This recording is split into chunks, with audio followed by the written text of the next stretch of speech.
America తలసరి ఆదాయంలో నాలుగో వంతు చేయడానికి భారత్‌కి ఎన్నేళ్ల సమయం పడుతుంది అని ప్రపంచ బ్యాంక్ నివేదిక వెల్లడించింది. Option 1 73, option 2 74, option 3 75, option 4 76. Answer third option అండి 75. World development report 2024 the middle income trap పేరిట విడుదల చేసిన ఈ నివేదిక ప్రకారం వచ్చే కొద్ది దశాబ్దాల్లో అధికాదాయ దేశాలుగా మారడానికి భారత్తో సహా 100కు పైగా దేశాలు తీవ్ర అడ్డంకులు అధిగమించవలసి వస్తుందని పేర్కొంది. ఈ నివేదికలోని అంశాలు ఏంటి అంటే, అమెరికా తలసరి ఆదాయంలో నాలుగో వంతు చేయడానికి భారత్కి 75 ఏళ్లు పట్టగా, చైనాకు 10 ఏళ్లకు పైగా, ఇండోనేషియాకు 70 ఏళ్లు పట్టవచ్చు అని వెల్లడించింది.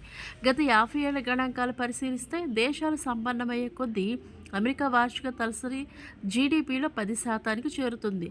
ప్రస్తుతం ఇది $8,000కు సమానంగా ఉంది. ఇలాంటి మరిన్ని బిట్స్ కోసం తప్పకుండా ఛానల్ని సబ్స్క్రైబ్ చేయండి.